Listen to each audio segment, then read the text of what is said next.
Bonjour à tous et bienvenue dans ce nouvel épisode.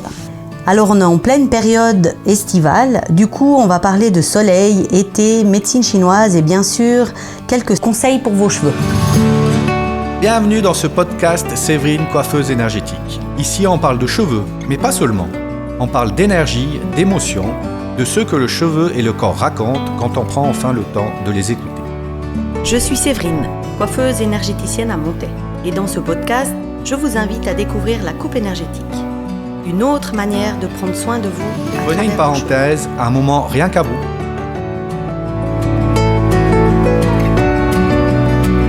Comme je l'ai déjà dit, la coupe énergétique Rémy Portrait est basée sur la médecine traditionnelle chinoise.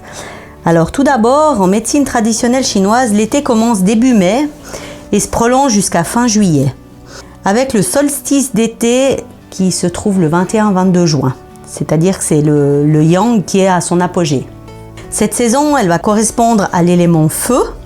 Les organes liés à cette saison sont le cœur et l'intestin grêle. Alors la chaleur, elle va entraîner les vaisseaux sanguins et les veines à se dilater pour évacuer l'excès de chaleur à travers la peau.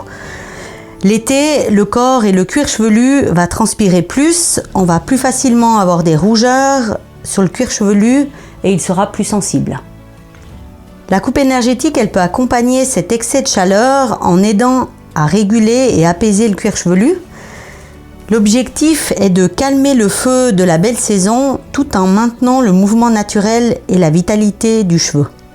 Alors en été, les cheveux et le cuir chevelu sont mis à rude épreuve par la chaleur, les UV, la mer, le chlore, etc.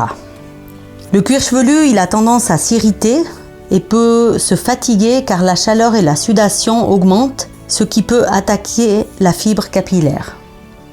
Les cheveux sont souvent asséchés, poreux, cassants, ternes à cause des UV et du sel marin et du chlore. Et le cuir chevelu, lui, il étouffe et il est irrité avec la chaleur et la transpiration et peut aussi brûler tout comme la peau. C'est pourquoi il est important de bien protéger ses cheveux avec des soins nourrissants et hydratants. Par exemple, après une journée à la plage ou à la piscine, il est essentiel de bien rincer abondamment ses cheveux afin d'éliminer au maximum le sable, le chlore ou l'eau de mer qui peuvent fragiliser le cuir chevelu et les cheveux. Ensuite, bien les nourrir et hydrater avec un après-shampoing ou un masque qui sera doux et hydratant. Et on va protéger nos cheveux comme on protège la peau.